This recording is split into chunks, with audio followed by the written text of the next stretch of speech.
Donc, me revoici puisque je t'ai épargné la file, l'entrée, les complications pour aller chercher le ticket, etc. Et en chemin, j'ai rencontré Annelise. Annelise qui est juste ici. Hop, salut! Qui fait partie de Mardaga. Tu vois, ils sont hyper cool chez Mardaga. Annelise, tu veux peut-être nous expliquer mais qu'est-ce que tu fais chez Mardaga? En quoi consiste ton job? Je range des livres. Non, c'est pas vrai. Bon, non, c'est pas vrai. Tout à fait, mais en fait, c'est une mascarade depuis le départ. Mais on m'aurait eu. Oui, bah tout à fait. En fait, ton livre, voilà, on l'a envoyé simplement en impression avec ton manuscrit original, c'est tout. Voilà. Et en fait, travail en réalité, tout à fait. Non, c'est faux. En réalité, voilà, je suis éditrice chez Mardaga, donc que font les éditeurs? Et c'est avant tout une relation avec l'auteur. C'est prendre conscience de toute la portée de son ouvrage, d'arriver à surtout sublimer leur ouvrage. Voilà, on va travailler sur la mise en page, sur les maquettes, on va corriger les différentes petites anomalies qu'il peut y avoir par-ci par-là, on va formuler des propositions également, de correction, pourquoi pas, et voilà, c'est un échange en fait constant avec l'auteur, si je ne me trompe pas. Tout à fait. Et ils viennent même me chercher à l'entrée parce qu'en fait j'avais pas mon ticket, donc elle est venue me sauver. Oui, voilà, c'est grâce à elle que je suis rentrée dans la foire du livre. Alors je te propose qu'on avance un petit peu dans la foire du livre. Allons-y. Les gens découvrent qu'est-ce que c'est. C'est un événement qui est assez gigantesque. Là tu vois le plan en fait. Tiens, j'en profite pour reculer. Tu vois, là on est dans une des salles et en fait il y en a 4 des salles. Et je te montre un peu la salle. Hop, ça c'est assez énorme. Ce sont les petits chevaux. Je vais rejoindre Annelise que j'ai perdue. Ça y est, je l'ai perdue. Je la retrouve. Non. Et là ça va zigzaguer. Tu vas avoir le mal de mer en regardant ma vidéo. Et donc Annelise, moi j'ai une question pour toi. Et on va essayer d'avancer et en même temps de parler comme ça. Je montre le reste de la foire du livre. Tu vas voir, c'est une vidéo interactive où on va essayer de ne pas faire vomir les gens parce que ça bouge vraiment beaucoup. Je crois que c'est foutu là. Et en fait, moi j'ai pas mal de personnes qui viennent me trouver en disant mais tiens, comment est-ce que je peux faire pour publier un livre chez un éditeur? Qu'est-ce qu'il faut faire? Comment est-ce qu'on avance? Quelles sont les démarches? Quelles sont les étapes? Alors en général, on a beaucoup déjà de candidatures spontanées pour les manuscrits. C'est-à-dire que souvent les auteurs ont cette thématique qu'ils ont envie de traiter depuis quelques années parce que ça leur tient vraiment à cœur. Ouais. Et puis ils vont nous envoyer leur manuscrit, on va le lire, l'analyser, en faire en fait une pré-analyse tout simplement. Ouais. Et puis à la suite de ça, on va décider en interne avec un grand comité si la thématique s'inscrit déjà dans nos collections. Ouais. Donc là, c'est d'observer surtout ce qu'on appelle la ligne éditoriale, clairement, si ça s'inscrit à l'intérieur, etc. Et puis ensuite, on va juger un petit peu du tout le travail qu'il y aura à fournir justement pour les différentes relectures, pour la maquette, pour de quel collaborateur il va falloir s'encadrer, etc. Donc tout ceci a absolument toutes les étapes éditoriales.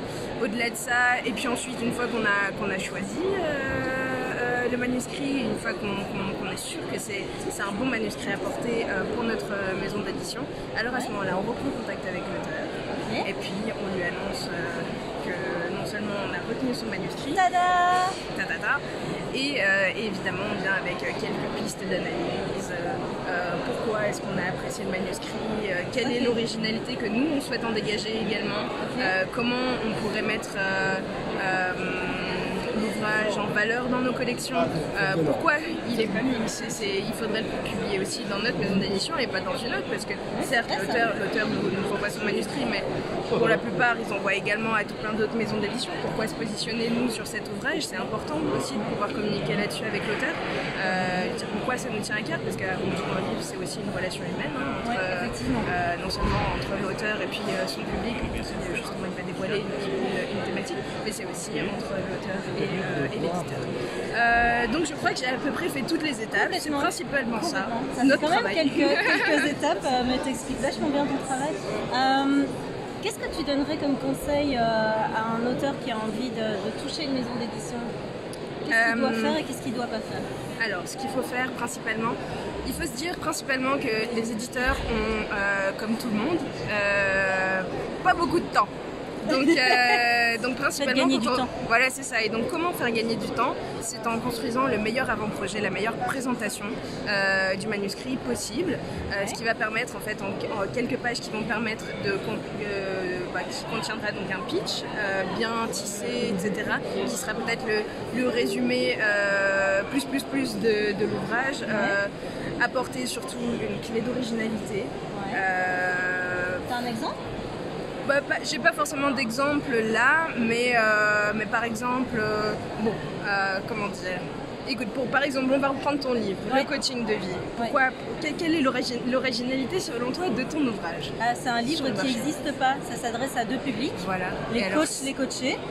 Et c'est un manuel que je n'ai jamais trouvé quand moi j'ai cherché en tant que psychologue, en tant que coach de vie, un manuel pour démarrer sur le terrain, et aussi en tant qu'être humain, un manuel qui allait pouvoir me permettre de me réaligner, de me rééquilibrer quand la vie venait me secouer.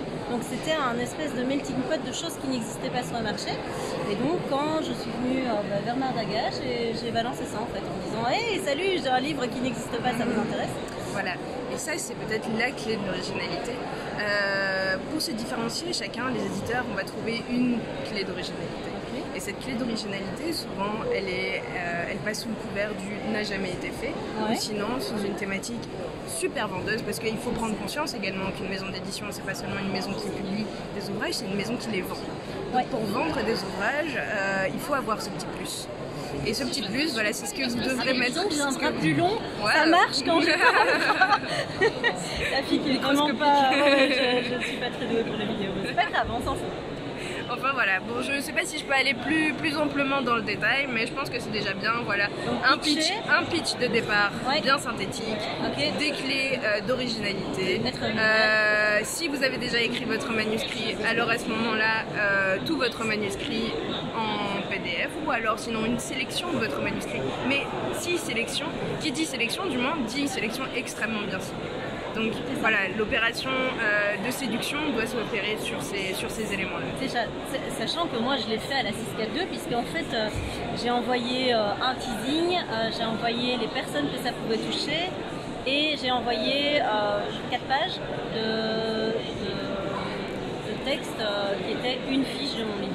Voilà, alors ça se passe dans le cas où justement on n'a pas forcément le manuscrit dès le départ. C'est ça, moi j'avais rien écrit, enfin si j'avais écrit, mais c'était pas du tout mis en forme, il me manquait plein de morceaux, il me manquait 3 quarts du livre.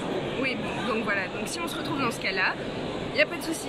Le tout, c'est justement, si on n'a pas la matière à amener à l'éditeur, alors à ce moment-là, il faut trouver le pitch le plus percutant pour le séduire, pour l'amener à imaginer justement l'ouvrage. Et alors nous, en tant qu'éditeur, quand on va lire le pitch, non seulement on va comprendre quelle est la thématique, il faut surtout qu'on comprenne quelle est la thématique, et au-delà de ça, qu'on arrive déjà à percevoir si dans le manuscrit de l'auteur, il va y avoir beaucoup ou pas de travail. C'est ça. Parce que voilà, encore une fois, ça reste... Ils ont du taf en fait, ils n'ont pas que ça à faire. Donc, si tu veux toucher un éditeur, séduis-le.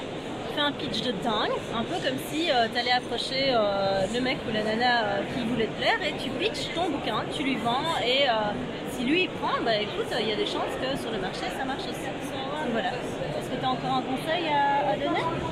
Je pense pas, je pense qu'on a fait à peu près le tour, très honnêtement. Si vous me fournissez tout ça, j'utilise... Elle vous l'achète. Et avec mon équipe, je m'y engage, non? Oui, tout à fait, pourquoi pas, si vous voulez. Non, au-delà de ça, voilà, fournissez-moi tous ces éléments-là, on l'étudie ensemble, et puis si on vous revient, c'est pour le mieux. Et franchement, Mardaga, c'est une top maison d'édition, ils sont à fond derrière les auteurs. T'imagines, ils viennent même te chercher quand t'es bloqué à l'entrée, ils viennent te chercher en VIP là, pour te débloquer, donc franchement, c'est dire s'ils mettent tout au service des auteurs. Donc voilà. Je te laisse, je vais encore faire des petites vidéos à mon avis autour de la foire du livre pour te présenter d'autres trucs, mais en tout cas un tout grand merci Anis pour ce passage. Voilà, tu vas être mondialement connu maintenant, après toi avoir des tonnes de manuscrits, être hyper célèbre.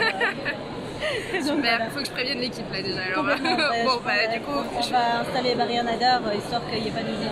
Oui, c'est ça, tout à fait. Tout grand merci. Bon, avec plaisir Anne-Laure. Allez, bye.